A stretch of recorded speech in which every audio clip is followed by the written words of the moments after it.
በስመ አብ ወወልድ ወመንፈስ ቅዱስ አሐዱ አምላክ አሜን። በኃያልነቱ ድክመት በባዕልነቱ ድህነት በለጋስነቱ ንፍገት የሌለበት ይህን ዓለም በጸጋ አይደለ በባህሪ በግዘፍም አይደለ በርቀት የሚገዛ የዘላለም ንጉሥ የዘላለም አባት ሕያው ባህሪ አምላካችን እግዚአብሔር ስሙ የተመሰገነ ይሁን። ዓለም አዝኖ ነበርና ደስታ እንደሚገባው ደስተኛይቱ ሆይ ደስ ይበልሽ ተብላ ከሰው ልጆች መካከል የሐዲስ ኪዳኑን ደስታ የሰማችልን እነሆም እናታችን ሔዋን ከሞት ብትለየን ለኃጢአት ብታስገብረን ለጽድቅ መሰረትና ሪያ እንድትሆነን በመስቀል ላይ ያረሳን አምላካችን እነኋት እናት ብሎ የሰጠን ድንቁ እናታችን ናትና ለእመቤታችን ለወላዲተ አምላክ እመብርሃንም ክብርና ምስጋና ለእርሷ ይሁን።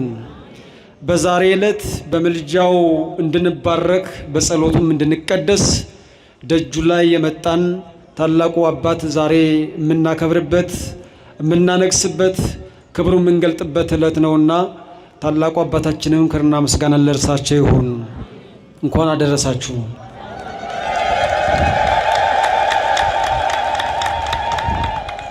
እግዚአብሔር አምላካችን ፍጥረቱን እንደሚወድ ለማጠየቅ ለፍጥረቱ አዲስ ዘመን አዲስ ጊዜና አዲስ ሰዓት ይሰጠዋል። መኖር እንዲያው አሰልቺ እንዳይሆንበት ለሰው ልጅ ጊዜያትን በሳምንት እያፈራረቀ በወራትና በዘመናት እያመላለሰ ሞት እስኪጠጋን መቃብርም እስክንደርስ ድረስ ባለው ዘመናችን እግዚአብሔር ለተሻለ ሕይወት እያበጃጀ እያጨም እያሳደገም ወደ ላይም ቀና ብለን ለመንግስቱ እንድንበቃ እሱንም በበጎ ፈቃዱ እንድንሽተው እነሆ ዘመንን ለንስሐ ሰጥቷልና ክብርና ምስጋና ለእርሱ ይሁን። እንደ እግዚአብሔር በጎ ፈቃድ የምንነጋገርበት ርዕስ የሚሆነን በመዝሙረ ዳዊት መዝሙር 8 ቁጥር 4 ላይ ሰው ምንድነው ሚል አንድ መለኮታዊ ቃል እናገኛለን። በሱ መነሻነት ሐሳባችንን እንጠራ አድርገን እንነጋገራለን ማለት ነው። ስለ ቃሉ የቃሉ ባለቤት አምላካችን እግዚአብሔር ስሙ የተመሰገነ ይሁን። ርዕሱ ምን ይላል? እስኪ በሉት እናቶች፣ ሰው ምንድነው?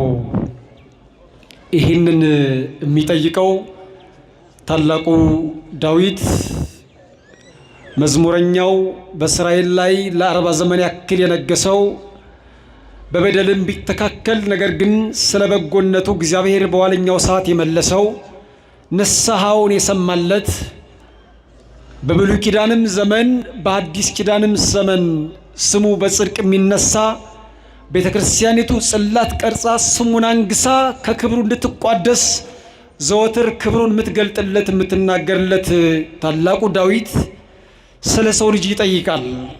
ሰው ምንድነው በማለት ሰው ምንድነው?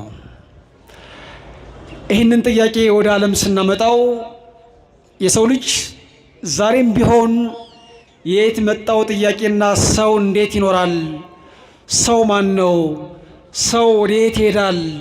ሰው ለምን ይኖራል? ሰው እስከ መቼ ይኖራል? የሰው ልጅ መዳረሻና ፍጻሜውስ ምንድነው የሚል ጥያቄው ዛሬም ያልተደመደመ ዛሬም ያልተመለሰ ዛሬም ፋይሉ ያልተዘጋ ነው። የሰው ልጅን ሰዎች በጣም ብዙ ብሎታል።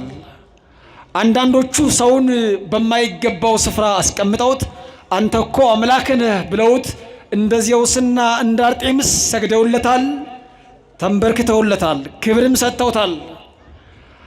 አንዳንዶቹ ሰውን አንተ ይህን ዓለም የፈጠርከው ነህ ብለው እንደ ፈጣሪ ቆጥረውት በላይ እንዲቀመጥ ያልኖረውን እንዲኖር ያልተሰማውን ስሜት እንዲሰማው አድርገውታል።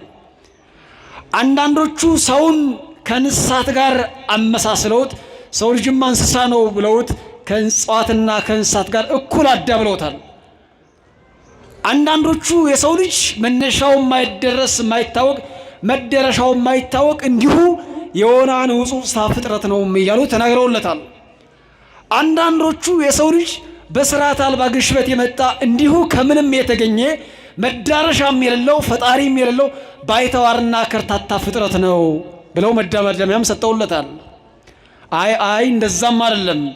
የሰው ልጅ እንደምታውቁት ይሄ ቲዎሪ ኦፍ ሚውቴሽን ይባላል አይደለ? ይሄ የድንገተኛ ለውጥ ፍጥረት የሚባለው የሰው ልጅማ እንዲሁ ከምንም አይደለም ወደ ምንም አይደለም። የሆነ ጊዜ ድንገት ለውጥ መጣ። ያ ለውጥ ሲፈጠር የሰው ልጅ ደግሞ ተገኘ ብለው ደግሞ የምታውቋቸው እነዚህ የለውጥ አራማጅ የሚባሉት አካላት የሰው ልጅ ከድንገት እንደተፈጠረ ይናገራሉ። ከምን አልኳችሁ? ከምን? ከድንገት። በድንገት ለውጥ የመጣ ነው የሰው ልጅ ይላሉ። በድንገት ለውጥ የመጣ ይሄም የሚያሳምን አይደለም። ምክንያቱም ለውጥ የሚባለው ነገር በራሱ ሁለት ነገርን ይጠይቃል። አንደኛ ተለዋጭን፣ ሁለተኛ ለዋጭን። ለዋጭ እንዲለውጥ ሶስት ነገሮች ያስፈልጉታል። ስሜት፣ እኔነትና ህይወት። ስለዚህ እኔነትና ስሜት ህይወት የሌለው አካል በድንገት ውስጥ የሆነ አካል እንዲለወጥ እንዴት ሊያመጣ ይችላል? በፍጹም አይችልም። እሱ ብቻ ማለት ለሚገርም አንድ አካል ተለወጠ ሲባል የተለወጠበት ጥንት መሰረት ያስፈልገዋል። እሺ የሰው ልጅ ከመለወጡ አስቀድሞ መጀመሪያ ምን ነበር ሲባልም መልስ የለም። ለዚህኛው መደማደሚያ እንዲሆን ወይንም ማደማደሚያ እንዲሆን የሆነ ዘመን ሂሊየምና ሃይድሮጅን የሚባሉ አተሞች ነበሩ። እነዛ ዓለምን በፍንዳታ እንዲፈጠር አገዙ። ከዛ በኋላ እቺ ምድር ተፈጠረች፣ ሰማይም ተዘረጋ። ከዛም ማናቃቸው ፍጥረታት በብዙ ዘመን የሚርቁን እነ ዳይኖሰር የመሰሉ ተፈጠሩ። ከዛ በኋላ ዝንጀሮ ተፈጠረ። ከዛ በኋላ የሰው ልጅ መጣ አይደል? በዳርዊን እሳቤ እንደዛ ነው። አያችሁ፣ የሰው ልጅ ላይ ያልተፈጠረ ግፍ ያልተፈጸመ በደል የለም።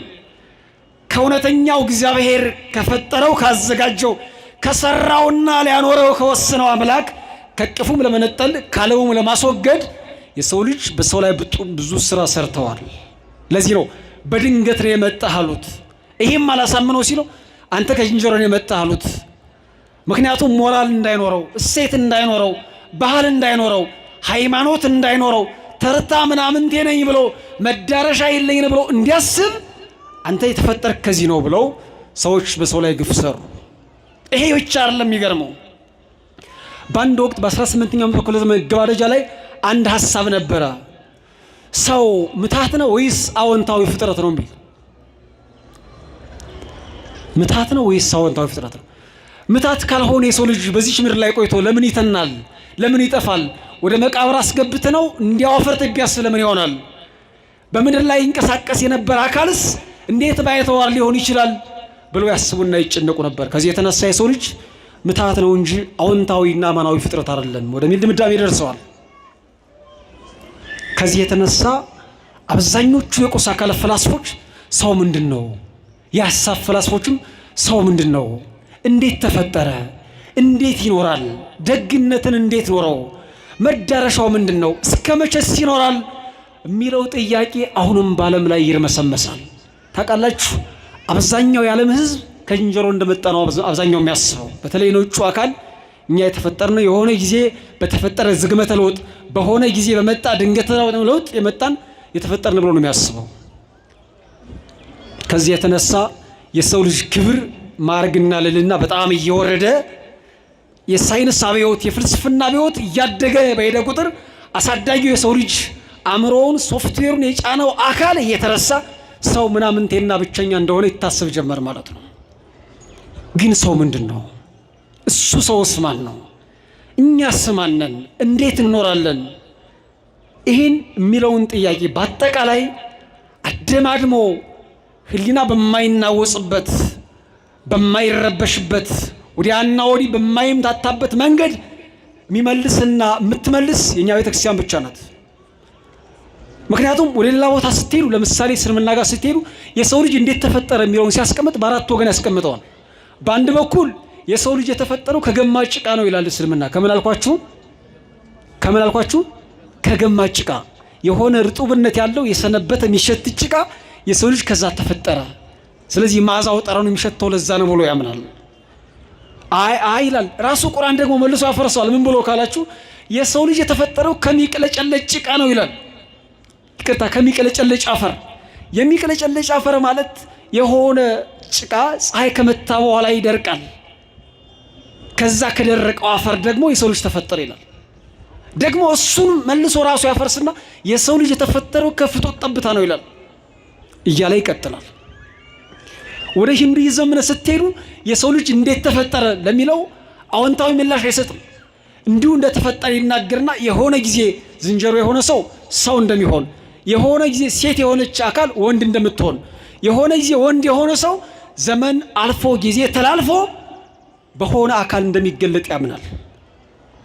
ሰውነትን ሳያፋልስ ሳይበርዝ በትክክል ከነተፈጠረበት ዓላማ ከነሚኖርበት ህይወት ከነመዳረሻው ማን እንደፈጠረው በትክክል የሚያስረዳ ግን ይገርማቸዋል የኛ ቤተክርስቲያን አስተምሮ ብቻ ነው።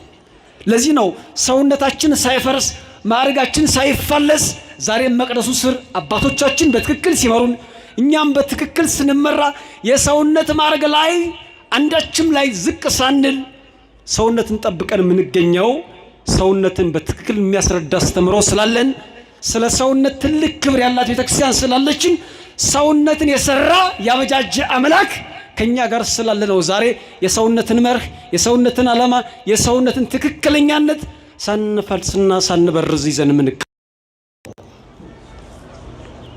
ስለዚህ የሰውነት ትርጉሙን የምታገኙት እኛ ጋር ነው አይደል?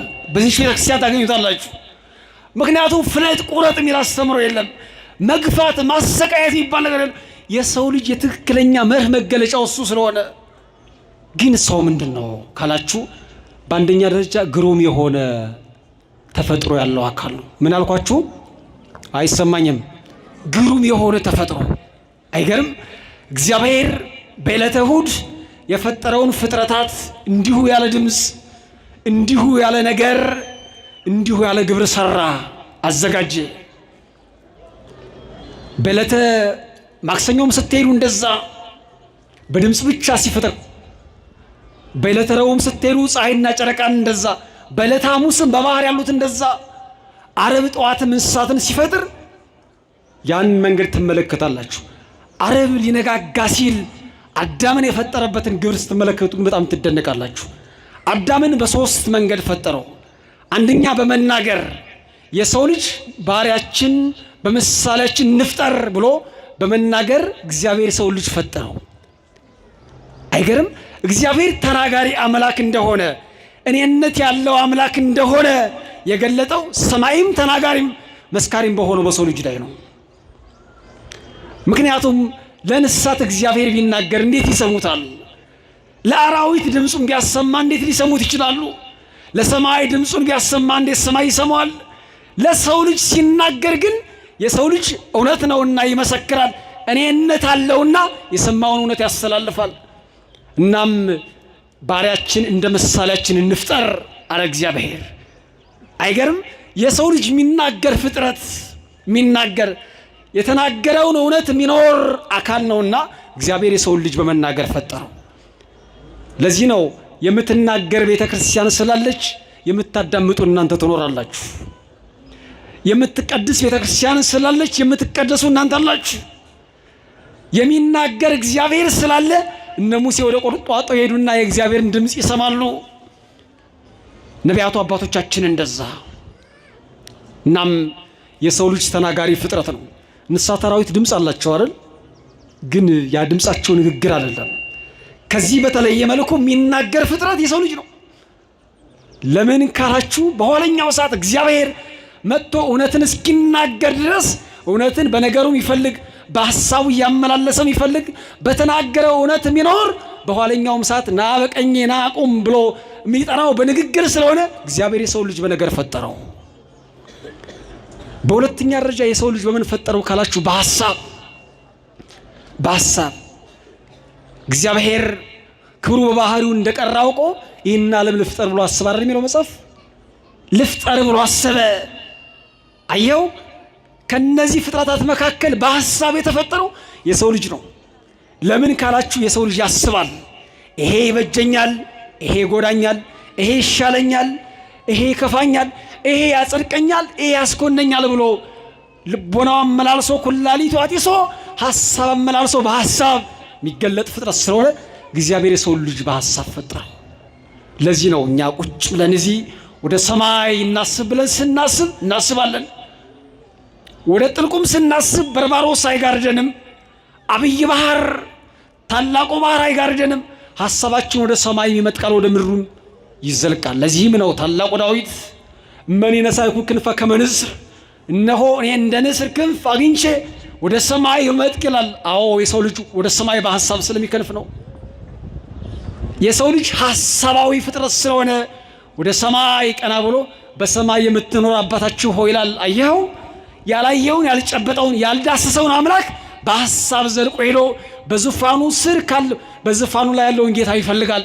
ሐሳባዊ ፍጥረት ስለሆነ በአንዲት ጎጆ ተወስኖ በአንድ ቤት ተቀምጦ ስለሌላው ዓለም ማሰብ ይችላል። ስለተቸገሩት፣ ስለተራቡት፣ ስላዘኑት ማሰብ ይችላል። እግዚአብሔር በሐሳብ ስለፈጠረው። በሶስተኛ ደረጃ እግዚአብሔር የሰው ልጅ ድንቅ አድርጎ የፈጠረበት ምንድነው ካላችሁ በመስራት ነው። የሰው ልጅ በመስራት የተፈጠረ ነው። እንዲያውም አባቶቻችን ምንድነው የሚሉት? አዳምን በሚፈጥር ጊዜ እግዚአብሔር ለአዳም ክብር ሲል በእጁ ጭቃ ይዞ ታየ ነው የሚሉት። ምን ይዞ ታየ? አይሰማም። ጭቃ ይዞ እንደ ገበሬ እንደሚጎለጉል፣ እንደሚያርም፣ እንደሚነቃቅል በእጆቹ ጭቃ ይዞ ለመላእክት ታያቸው ነው የሚለው። አይገርም? አዳምን ሲሰራ እኮ ነው ሲያበጃጀው። እግዚአብሔር ለምንድን ነው አዳምን በስራ የፈጠረው ካላችሁ የሰው ልጅ የሚጸድቅ በስራው ነው፣ የሚኖር በስራው ነው፣ ህሊናው የሚረጋጋለት፣ የሚከብር፣ ከፍ ከፍ ሚል፣ የሚመነደግ፣ ወደ ላይ የሚወጣ በስራው ነው። ስለዚህ በስራ የሚኖር ፍጥረት ነውና እግዚአብሔር የሰው ልጅ በስራ ፈጠረው። ስለዚህ በጣም ልዩ የሆነ መልኩን የሳለለት የሰጠው። እስኪ አስቡት፣ እንስሳት አራዊት የእግዚአብሔርን መልክ አልያዙም። ሰማይ የእግዚአብሔርን መልክ አልያዘም። የትኛውም ፍጥረት የእግዚአብሔርን መልክ ይዞ አልተፈጠረም። ወደ ሰው ልጆች ስትመጡ ግን በኦሪት ዘፍጥረት ምዕራፍ 1 ቁጥር 26 ላይ እግዚአብሔር ባሪያችንና ምሳሌያችን የሰው ልጅ እንፍጠር ይላል። አይገርም? ባሪያችን እንደ ምሳሌያችን መልኩን የሰጠው እሱ ብቻም አይደለም፣ ሐሳቡን ሳይቀር የሰጠው በሰማይ ያለውን ያልተገለጠውን ኩነት የሰው ልጅ እንዲኖርበት ያሳየው እግዚአብሔር ለሰው ልጅ ነው። ለምሳሌ በሥላሴ ዘንድ ልብ፣ ቃል፣ እስትንፋስ ምንለው ኩነት አለ። ልብነት፣ ቃልነት፣ እስትንፋስነት። ይሄንን እንስሳት ላይ አታገኙትም። ይሄንን በመላእክት ዓለም ተመስክሮለት አታገኙት። ይሄንን መሬት ላይ አታገኙት። የምታገኙት ከሰው ዘንድ ነው። አይገርም? የማይታወቅ የማይደረስበት ረቂቅ የሆነውን ያለው እግዚአብሔር መገለጫ የግብሩ መኖሪያውን እንኳ ቢሆን ያስቀመጠው እግዚአብሔር በሰው ልጆች ላይ ነው። መልኩን ያስቀመጠው የእግዚአብሔርን መልክ መምሰል ምንኛ መታደል ነው። አይገርም? የሆነ ጊዜ ታስታውሳላችሁ አይደል? አንድ የሆነ ሰው በሚዲያ ላይ አይቻለሁ። ኃይሌ ገብረስላሴ ይመስላል ተብሎ ሚዲያ ላይ ቀርቦ ነበር አይደል? እና ልጁ ይናገር ነበር። እኔ ኃይሌ እየመሰልኳቸው ይጋብዙኛል፣ ያበሉኛል፣ ያጠጡኛል። አየው ሰውን መምሰል እንኳን ዋጋ አለው ማለት እኮ ነው። አይገርማችሁም? የሆነን አካል መስሎ ስለታየ አንደቅ ይጋበዛል፣ ሰዎች ያደገድጉለታል፣ ያለጥፉለታል። ስለመሰለ እኮ ነው፣ ግን እሱን አይደለም። አይገርም? እግዚአብሔርን መምሰልማ ምን ያክል ከፍጥረት ሁሉ ከፍ ከፍ ማለት እንደሆነ እስኪያስቡት። የእግዚአብሔርን መልክ መያዝ ማንም ሊቀርበው ማይችለው ባህሪው ብርሃን ተሰውሮ የሚኖረውን መልክ በምድር ላይ ማሳየት፣ መላእክት ለማየት የሚንቀጠቀጡለትን መልክ ገንዘብ ማድረግ፣ ዘወትር ከፊቱ እሳት የሚንቀለቀልለት የብርሃን ጎርፍ የሚፈስለትን መልክ በምድር ላይ ይዞ መገለጥ ምን አይነት መታደል ነው! ክርስትና ይሄን ነው የምትሰብከው። ይሄ መልክ እንዳይበላሽ፣ እንዳይጠወልግ፣ እንዳይጠቁር ነው ዛሬም ቤተክርስቲያኒቱ በአባቶቻችን መልክ በስጋው ደሙ በተጋድሎ በቅድስናው በፈተና ሁሉ ይሄንን መልክ ትሰነግለዋለች፣ ይሄንን መልክ ትወለውለዋለች። 5500 ዘመን ጸበለስን ስንበላ የጸበለስ ደም መልካችንን አጠቆረው። መድኃኔዓለም ክርስቶስ ወደ መስቀል ወጣና እሱ ፊቱ በደሙ ይቦ የኛን ፊት ግን ከፀሐይ 7 እጅ አበራው። አሁን በደሙ የቀደሰውን የወለወለውን የሰነገለውን ፊት ብንበድል በንስሐ ብንበድል በስጋው ደሙ ብንበድል በካህኑ ምክር ዛሬ ቤተክርስቲያን ይሄን ፊት ትወለውለዋለች። መልካችን እንዳይበላሽ መጣር መጨነቅ ያለ ለዚህ ነው። ምክንያቱም የእግዚአብሔር መልክ ነው። ሰዎች የሰውን መልክ ያዩና ይመጻደቃሉ አይደል? እንደዛ ነው። ባከናፍሯ፣ ባረማመዷ፣ በይታዋ፣ ባመለካከቷ፣ በጉዟ በቀለሟ እንዲሁም በመልኩ በውበቱ እኛ ሰዎች እንመጻደቃለን አይደል? ራሱ ያመጣው ራሱ ያመጣችው ራሱ ያዘጋጀችው የሰራችሁ እስኪመስል ድረስ ሰው እንዲህ የሚመጻደቀው የሰው ልጅ ምን ያክል እግዚአብሔር ፍጥረት እንደሆነ ስላልተረዳ ብቻ ነው። ምን ያክል የእግዚአብሔር ፍጥረት እንደሆነ የሰው ልጅ የተረዳ ሰው ሰውን አይገፋም። እየሰማችሁ ነው። በወንድሙና ባልንጀራው ላይ አይቀናም። እሱን ለማሳደድና ለመግፋት እድሜውን አይገፋም። በወንድሙ ላይ ተራምዶ መከራ ለማድረስ እጁን አይጠቁምም። ዘወትር ሕይወቱን ለማፍለስ፣ ቤቱን ለማፍረስ፣ ትዳሩን ለመናድ በወገኑ ላይ አይጨክንም። ምክንያቱም የእግዚአብሔርን መልክ እንደሚያፈርስ ያስባላ። ሰው ሰውን የሚገድለው የእግዚአብሔርን መልክ በሱ ላይ እንዳለ ስላልተረዳ ብቻ ነው። እንደዛ ኮናል። አንድ ሰው ሰውን ሲገድል የእግዚአብሔርን መልክ እያፈረሰ ነው። እስኪ አስቡት። በጣም ቤታችሁ ላይ የተሰቀለው ውብ የሆነ ፎቶ በልጅነት የተነሳችሁትን በሆነ ሰሪሞኒ ላይ የተነሳችሁትን ፎቶ የከበራችሁበትን ያጌጣችሁትን የቤታችሁ ድምቀት የሆነውን የሆነ አካል መጥቶ ቤታችሁ ላይ ገብቶ ከመስታወቱ አውጥቶ ያንን ፎቶ ፊታችሁ ላይ ቢቀደው ምን ያክል ስሜት ይሰማችኋል? ምን ያክል ይሰማችኋል? አየው። አሁን ሄደን እንኳን ለምናድሰው አሁን መነሳት ለምንችለው ፎቶ የሚሰማን ስሜት ቀላል አይደለም። መቅደሉን ስተውት የሆነ ሚዲያ ላይ የለጠፍነው ፎቶ እንኳን ሰው ከታች ላይ የሆነ አሉታዊ የሆነ ኮሜንት እንኳን ቢሰጥ ምን ያክል እንጨነቃለን? አይገርም? እንደዛ ነው። እግዚአብሔር ለመልኩ ይጨነቃል። ለዛ እኮ ነው አቤልን ቃየል ሄደና ሲገድለው እግዚአብሔር በደመና ሆነና አይተሃሉ አቤል ወልድ ከሆይ ቃየል ሆይ ወንድም አቤል ወዴት አለ አለው። ምክንያቱም እዛ ላይ እግዚአብሔርን ፎቶ ቀዶት አቤል ቃየል ስለተመለሰ እግዚአብሔር ለመልኩ መጨነቅ ጀመረ። ለመልኩ የሚጨነቅ አምላክ ነው። የእግዚአብሔር መልኮች እኛ ነን፣ ውበቶቹ እኛ ነን። ሌላ መልክ እግዚአብሔር የለውም። አይገርማችሁም? እና ለመልኩ ይጨነቃል። እነ ሎጥን ያን ያክል ጠላቶች ሲያስጨንቁት እግዚአብሔር ለምን ሎጥ ከዛኛው ንጥቂያ እንዲድን የታደገው ይመስላችኋል? መድኃኔ ዓለም ክርስቶስ እስከ ቀራንዮ ድረስ የፈለገን፣ እስከ መቃብር ድረስ የቀሰቀሰን፣ እስከ ሲኦል ድረስ የተከተለን ለምን ይመስላችኋል? መልኩን ፍለጋ እኮ ነው። መጽሐፍ ሲናገር እንደዚህ ይላል፣ ቀዳሚሰ ወሀበነ አርአያሁ ክብርተ ወደኃሪሰ ነሣ ሥጋነ እስርተ። በቀደመው ዘመን እግዚአብሔር ይላል የቀደመች በጎ የሆነች መልኩን ሰጠን። ወደኃሪሰ ነሣ ሥጋነ እስርተ። በኋለኛው ሥጋ ግን ዘመን ግን የተጎሳቆለ ሥጋችንን ገንዘብ አደረገ ይላል። የተጎሳቆለ ሥጋችንን አየው። የተጎሳቆለ ሥጋችንን ገንዘብ አድርጎ የቀደመ መልካችንን መለሰልን። ስለዚህ የሰው ልጅ ልዩ ፍጥረት ነው። ከፍጥረታት መካከል ደጋግሞ የሚያናገረው እስኪ አስቡት። 570 ጊዜ የተነጋገረው እግዚአብሔር እኮ ከሰው ልጆች ጋር ነው አይደል? ተራራውን በእሳት እያቃጠለ በጢስ እያቃጠለ በጭጋግና በጉም እየጋረደ የተነጋገረ እግዚአብሔር ከሰው ልጆች ጋር ነው። ከላይ ከሰማይ ነግዶ በድንኳኑ ራስ ላይ ቆሞ የተነጋገረው እግዚአብሔር ከሰው ልጆች ጋር ነው። በላይ በሰማይ ሆኖ በረጅም ዙፋን ላይ ተቀምጦ የታየው የተገለጠው እግዚአብሔር ለሰው ልጆች ነው። እግዚአብሔር ለሰው ልጆች ነው። እንደዛ ነው። እግዚአብሔር ሰው ቢያጣ በአምልኮቱ የሚያርፍበት በሕጉ የሚተላል ሰው ሲያጣ አብርሃም አብርሃም ጻም ብሔረከ ወተፈለጥ ማዝማድከ ብሎ የሚጣራ እግዚአብሔር ሰዎችን ነው። ማንን ጠራ? ማንን ሰበሰበ? ማንን ወገኔ አለ? ማንንስ ልጅ አለ? የሰው ልጅን አይደል እንዴ? የሰው ልጅ ይሄ ክብር ያለው ነው። አዳም በበደለ ጊዜ የረሳችሁት ራቁቱን ሆኖ በዕፀ በለስ ስር በነበረበት ሰዓት አዳም ሆይ ወዴት አለህ አለው። ምን አልኳችሁ?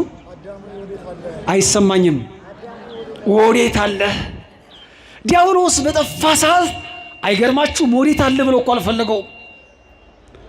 እንደዛ ሚል ድምፅ አለ። ዲያብሎስ ሲበድል ከሕጉ ፈቀቅ ሲል ዲያብሎስ ሆይ ወዴት አለህ ብሎ እግዚአብሔር አልተንከራተተም። አዳም ሲበድልበት እግዚአብሔር ግን እንደዚህ አለ፣ አዳም ሆይ ወዴት አለህ? አየው፣ የሰው ልጅ ማለት ለእግዚአብሔር በጣም አስፈላጊ ፍጥረት ነው። አስፈላጊ ፍጥረት ነው። ለዚህም ነው 5500 ዘመን እስኪፈጸም ድረስ በትንቢት በሱባኤ በምሳሌ እግዚአብሔር የተንከራተተው የሰው ልጅ ፍለጋ እኮ ነው።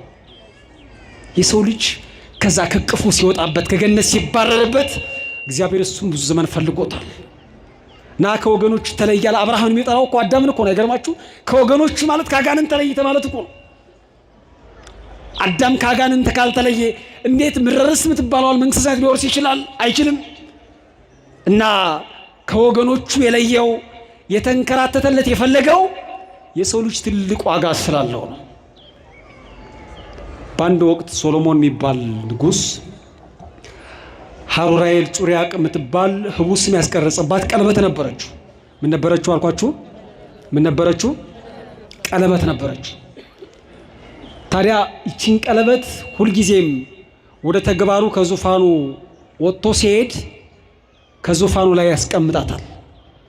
ሶሎሞን እግዚአብሔር በገለጠለት ጥበብ በዛን ወቅት ቅድመ ልደተ ክርስቶስ ከ1000 ዘመን በፊት አጋንንት የሰው ልጆችን በሚገዙበት ወራት እሱም አጋንንትን ይገዛቸው ነበረ። ወደ 300 አጋንንት ግቢው ላይ ይለላቁ ነበረ። ውሃ ያሸክማቸዋል፣ አፈር ያሸክማቸዋል፣ ህንፃ ያሰራቸዋል። አጋንንትን እኮ ነው። እና በአንድ ወቅት አገዛዝ ካጸናባቸው አጋንንት መካከል ሶሎሞን ከዙፋኑ ወጥቶ እንደሄደ ሲያይ የሶሎሞንን ቀለበት ሂዶ ከሶሎሞን ዙፋን ላይ ተመለከታት። ወዲያው ቀለበቲቱን እንዳል ሰይጣን በእጁ እንዳያነሳት የምታቃጥለው ሆነች። እንዳታቃጥለው ከዙፋኑ ልብስ ጋር ጠቀለለና ወስዶ ያችን ቀለበት ከባህር ላይ ጣላት። ከዛ ሶሎሞን ተመልሶ መጥቶ ወደ ቤቴ ወደ ዙፋኔ ገባለሁ ሲል በር ላይ የቆመው አጋፋሪ አንተ ማን ነህ አለው። እንዴ እኔ ንጉሡ ሶሎሞን ነኝ አለው። እንዴ ለእስራኤል ስንት ሶሎሞን አላቸው? ሶሎሞን እኮ ገብቶ ዙፋኑ ላይ ተቀምጧል አለው። ምክንያቱም ያ ሰይጣን በምታት ሶሎሞን መስሎ ሄዶ ከዙፋኑ ላይ ተቀምጧል። እንደዛ ነዋ። በጎ አካል በነበረበት ስፍራ ላይ ያ በጎ ነገር ሲነቀል በስፍራው ሌላ ክፋት ነው የሚተከለው። እና ዲያብሎስ ሰይጣን እዛ ቁጭ ብሎ አጋፋሪው ሶሎሞን መስለውና እንዴ አትገባም አለው። ንጉሱን ባለስልጣኑን ሶሎሞንን ዘበኞቹ እያዳፉና እየገፉ ከገንዛ ቤተ መንግስቱ እያባረሩ ሰደዱት። አረ እባካችሁ ተውኝ ሶሎሞን ነኝ አላቸው። ማንም ሊሰማው አልቻለም። ሰይጣን አስመስሎ ተቀምጧል። መጨረሻ ላይ ሶሎሞን ማን ንጉስ ይበላው መራብ ጀመረ፣ መጠማት ጀመረ። እና የገንዛ ከተማውን ይገርማቸዋል ለ3 ወር ያክል እየተንከራተተ መለመን ጀመረ። ታላቁ ንጉስ ሶሎሞን እኮ ነው። ቀን እንደዛ ነው። አንዴ በሰቀለን ሰገነት ላይ እዛው ላይ ያስቀጥለን ይችላል። ዛሬ ባስጨበጠን ሀብት ላይ አብሮ ላይ ያስመሸን ይችላል። ዛሬ ላይ ከኛ ጋር ባለው ጤና አብረን ልናርበት እንችላለን። ዛሬ ላይ ያለው ዝና ክብር በሰዎች ላይ ከፍሎ መታየት ነገ አብሮ ላይ ያመሻሽ ይችላል። ፀሐይ በደም የተነከረች መስላ ስትጠልቅ ሕይወት ሲያዘቀዝቅ ነገሮች ሁሉ ይሸሻሉ። አምላካችን እግዚአብሔር ከዚህ ይጠብቀን። እናም ሶሎሞን ወዛዘቱ የሚያደገድጉለት የሚታጠቁ የሚፈቱለት ንጉስ መጨነቅ ጀመረ። የገንዛ ከተማውን መለመን ጀመረ። መጨረሻ ላይ ከዕለታት አንድ ቀን 3ኛ ወር መጨረሻ ላይ እስኪ ሂጄ ልለምን ብሎ ሰፈር ሲገባ እነዛ ያስጨንቃቸው የነበሩ አጋንንት በየሰው ልቦና እየገቡ ሰውን ልቦናቸውን አጨከኑበት። የሚዘከረው ሰው አጣ፣ አንዳች ሰው የሚሰጠው አጣ። በዚህን ጊዜ ሶሎሞን የሚሰጠው ሰው እንዳጣ ተስፋ ሲቆርጥ ሲያቅ እስኪ አሳ ከሚያጠምዱት ሰዎች እጄ አሳ ልለምን ብሎ ሄደ። አሳ ከሚያጠምዱት ሰዎች ዘንድ ሲሄድ አሳ አጥማጆቹ ገና ወደ ባህር እየገቡ ስለነበረ በአጋጣሚ አንድ የሞተ አሳ አግኝተው ነበረ። እና መቃጥኑን የጣለው አሳ አጥማጅ እባክህን አሳ ብሎ ሶሎሞን ሲለምነው ንሳ እባክህ ያን የሞተ አሳ ስጠው ደግሞ በጠዋቱ መጥቶ ይለምናል እንዴ? አረ እንደዛ እኮ ነው። እኛ የሆነ መስታወታችን አንኳኩተው በራችን ላይ ሲቆሙ በጠዋቱ ምን አይነት ነገር ነው ብለን አለ የምናስበው። ምን አላት እግዚአብሔር ቢሆንስ? እግዚአብሔር መቼስ በእኛ ፊት ሲመጣ ሲገለጥ ከነዙፋኑ ከነክብሩ ከነሞገሱ ሲመጣ ይመስላችኋል? እንደዛ እኮ አይደለም። በድሃ በተበደለ በጎደለበት ባጣ በደጣ መስሎ እኮ ነው የሚመጣው። እና በዚህን ጊዜ ያን የሞተ አሳ ለሶሎሞን ተሰጠው። ርቦት አይደል ሶሎሞን የሞተውን አሳ ሆዱን ሰንጥቆ በላለው ሲል ሰይጣን የጣላትን ቀለበት እዛች ውስጥ አገኛት። ማን የጣላትን አልኳችሁ? ሰይጣን የጣላትን ቀለበት። ሶሎሞን ይችን ቀለበት ሲያገኝ ተደሰተ። ቀለበቴን እሺ ከዚህ ማን አመጣሽ ብሎ ከጣቱ ሲያደርጋት ይገርማቸዋል። ንጉሥ ከዚህ መጣዋል፣ ንጉሥ ከዚህ መጣዋል እያሉ ወይዛዝርቱና መኳንንቱ ክብ አድርገው ወስደው ከዙፋኑ ላይ ያስቀመጡት።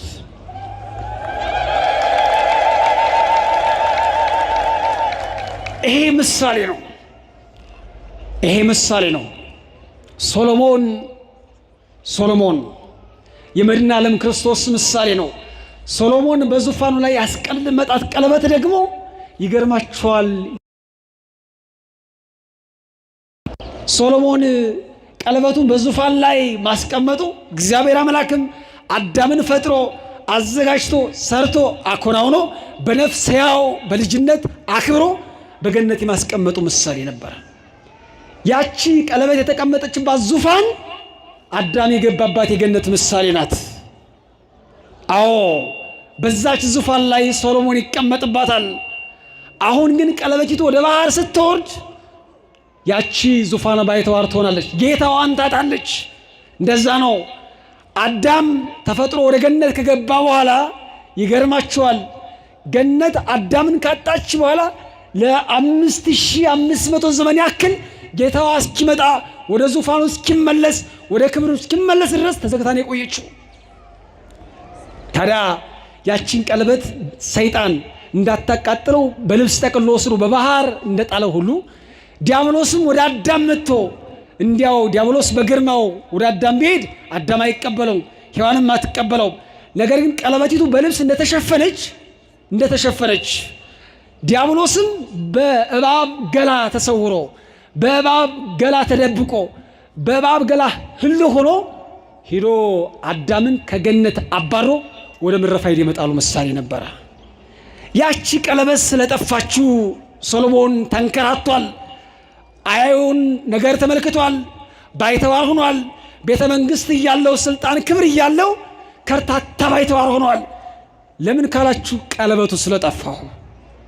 አዎ መድኃኔ ዓለም ክርስቶስም ቀለበት የሆነችው የአዳም ነፍስ ስለጠፋችሁ እሷን ለመፈለግ 99 በጎቹን በሰማይ አስቀምጦ የጠፋውን አዳምን ፍለጋ ተንከራቷል። አይገርማችሁ? መድኃኔ ዓለም ክርስቶስ ለምን በሴቶች ማህፀን ተጸነሰ ብላችሁ ከጠይቃችሁ አዳምን ፍለጋ ነው። መድኃኔ ዓለም ክርስቶስ ወደ ዮርዳኖስ ለምን ዘለቀ ካላችሁ አዳምን ፍለጋ ነው። መድኃኔ ዓለም ክርስቶስ ግብፅን ያክል ሀገር ለምን ተንከራተተ ካላችሁ አዳምን ሰውነትን ፍለጋ ነው። መድኃኔ ዓለም ክርስቶስ ለምን ወደ መቃብር ወረደ ካላችሁ ሰውነትን ፍለጋ አዳምን ፍለጋ ነው። ወደ ሲኦልስ ለምን ዘለቀ ካላችሁ አዳምን ፍለጋ ነው። ለምን? ቀለበቱ አዳም ጠፍቶት ነበርና።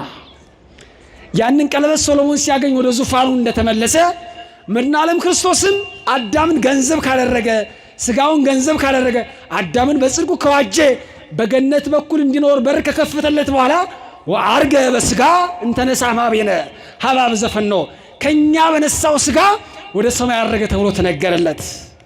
አይገርማችሁም? ሶሎሞን ቀለበቱን ሲያገኝ ወደ ዙፋኑ ተመለሰ። እግዚአብሔር አምላክም የጠፋውን አዳም ሲያገኝ ወደ ሰማይ ያረገ። ስለዚህ ሰው ይፈለጋል። እግዚአብሔር አጥብቆ የሚፈልገው ፍጥረት ነው። አጥብቆ የሚፈልገው። ስለዚህ ይህም ማሰብ ቤታችን ላይ ባይተዋር የሚመስሉን አዳፋ ልብስ ለብሰው የሚመላለሱ ፊታችን ላይ ይሄ ከዚህ ግቡ ማንላቸው ሰራተኞቻችን እግዚአብሔር በመልኩ እንደሳላቸው እነሱ ማሰብ ያስፈልጋል። ደቅድቀናቸው ምንሄድ የኔ ቢጤናቸው ምንላቸው ወገን ዘመድ የማይከባቸው ዘመድ ያልደረሰላቸው ወገኖችን ስታዩ የእግዚአብሔር መልክ እዛ ላይ እንደወደቀ አስቡ። በዘር በጎሳ በወንዝና በድንበር የተገፉ ወገኖችን ስታዩ የእግዚአብሔር መልክ እየተገፋ እንደሆነ አስቡ። ምን እበላለሁ ብሎ የሚያጣጥር ሰውነት የሚጨነቅ ሰውነት ስትመለከቱ የእግዚአብሔር መልክ በመራብና በችጋር በጦርነት እየተገፋ እየተደፋ እንደሆነ አስቡ። ያ ውበት ያ ሰውነት ለእግዚአብሔር የሚያስፈልገው እግዚአብሔር የሚፈልገው ነው። ዛሬ ሰውነት ለምን ነው ዋጋ ያጣው? ለምንድን ነው በሰውነት ልክ መቆም ያቃተን? እንደዛ ነው አይደል? አሁን እኮ ሰው ማግኘት ያስጨንቃል አይደል?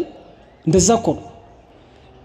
ረከቦት ስለሚያገናኘን ሞሰብ ስለሚያገናኘን ሰርጉ ሰንበቴው ማህበሩ ሲያሰባስበን ሰው ነው መስላለን እንጂ እኮ እውነት ለመናገር የልብ ሰው እኮ አይገኝም አይደል? ብዙ ሰው ጓዳው ላይ ያስቀመጠው ልቡ ላይ ያጨቀውን ሐሳብ ችግሩን ለማን ገልጦ መናገር እንዳለበት በጣም የሚጨነቅ አእምሮ የሚጨነቅበት በጣም ስንት ሰው አለ መሰላችሁ? ሰው ያጣ ሰው ችግር ቤቱን እያብላለው ልጆቹን የራብ አለንጋ እየገረፋቸው ነገ መሻገር እያቃተውና እየተጨነቀ የሚደርስለት ሰው ያጣ ሰው ግን ስንት አለ መሰላችሁ? ዛሬ ሰው ማግኘት አስጨናቂ ሆኗል። እንደዛ ነው። በጋራ ስንስቅ የጋራ አንድ አይነት ልብስ ስናሰፍ አይደል? አንድ አይነት ስሜት ያለን ይመስላል አይደል? አንድ አይነት ነጭ ልብስ ስንለብስ በአንድ በዓል ስንገለጥ በክርስትናው ስናጅብ አንድ አይነት ስሜት ያለን ይመስላል። ግን አይደለንም እንደዛ። ምን ስቃው ፈገግታችን የሚታየው ከፈገግታችን በስተጀርባ የማይገለጥና እንዲህ ነው ተብሎ የማይነገር ጦርነት በሁሉም ጀርባ አለበት። ይሄ የሆነው የሰውነት ማድረግ ዝቅ እያለ እየወረደ ክብሩ ዝቅ እያለ ነውና ሰውነታችን እናሳድግ፣ ከፍ ከፍ እናደርግ። እኛ ለዚህ ተርታ ነገር የመጣን አይደለንም። ለዚህ ምድራዊ ሐሳብ ለዚህ ምድራዊ ኑሮ የተሰራን ጥንቱንም የመጣንም አይደለንም። ስለዚህ ከፍሎ ማሰብ፣ ህሊናን ከፍ ማድረግ፣ የሰማዩን ዓለም ማሰብ ከእያንዳንዳችን ይጠበቃል። ሰውነት ጅምር ፍጥረት ነው። ምን አልኳችሁ? ሰው በእያንዳንዱ ጅምር ፍጥረት ነው። ሰውን የሚጨርሱት ፍጹም የሚያደርጉት አባቶቻችን ካህናት፣ መቅደሱ፣ ማህሌቱ፣ ቅዳሴው፣ ኪዳኑ ሰውን ልጅ ይጨርሱታል፣ ፍጹም ያደርጉታል እንጂ እያንዳንዳችን ጅምሮች ነን። ብዙ ሰው በጅምርነቱ የሚያልቅ የሚሞት የሚጠፋ ከቤቱ የሚሸሽ በጣም ብዙ ሰው አለ። ግን ሰውነትን እንሙላው፣ እናሳድገው። ትዳራችን በትክክል መርህ እንዲይዝ፣ ልጆቻችን ለሀገርም ለቤተ ክርስቲያንም እንዲኖሩ እንዲውሉ፣ የሰውነት መዓዛ እንዲኖራቸው፣ ሰው እንዲሸቱ ማድረግ ያስፈልጋል። በነገራችን ላይ ይቺ ሀገርም ይቺ ቤተ ክርስቲያንም እስካሁን ድረስ የቀጠለችው እንደ ሀገርም የኖር ነው በዚህ ቤተ ክርስቲያን ውስጥ የሰውነት መዓዛ ያልተለያቸው ሰዎች ስላሉን ነው። በጎጥ የማያስቡ በዘር የማይለኩ ጽንፍ የሌላቸው ሁሌም የሰማዩን ዓለም የሚያስቡ ሰውን በሰውነቱ ብቻ የሚያቀርቡ የሰውነት ርኅራኄ መዓዛ አምላካዊ መልክ ያልተለያቸው ሰዎች ስላሉን ነው። ስለዚህ እንደ ሀገርም ለመቀጠል እንደ ቤተ ክርስቲያንም ለመኖር ከመካከላችን ሰዎች ሊኖሩ የግድ ያስፈልጋል። ሰውነትን ማሳደግ ያስፈልጋል። ያኔ ሰው ምንድን ነው ካላችሁ የምትመርጡት የምትመለከቱት የምታሳርፉበትን ሰው ታገኛላችሁ። ሰው ማን ነው ካላችሁ አሁን መገረ መንፈስ ቅዱስ እንደሆነ ታገኛላችሁ። ሰው ማን ነው ብላችሁ ስትጠይቁ አርያም የሆናችሁ ቅዱስ ጊዮርጊስን ታገኙታላችሁ። ሰው ማን ነው ብላችሁ ስትጠይቁ ሰው የሆነ አምላክ አርያነቱን ሰጥቶ በቤዛነቱ ተገልጦ ባዳኝነቱ መጥቶ ትመለከቱታላችሁ። ስለዚህ ሰው ምንድን ነው ብላችሁ ጠይቁ። ያኔ ሰውነትን ለመሙላት ሰውነታችሁን ለማሳደግ በትክክል የሰዋዊ መንፈስ በህይወታችሁና በህይወታችን እንዲኖር ያኔ ጥያቄውን ራሳችን እንመልሰዋለን። ሰው ሆነ እንድንኖር በሰውነት የመጣንና በሰውነት እንድንገለጥ በኋለኛውም ዘመን በበጎ ሰውነታችን በቀኙ እንድንቆም አምላካችን እግዚአብሔር ይፍቀድልን። እግዚአብሔር ይስጥልን።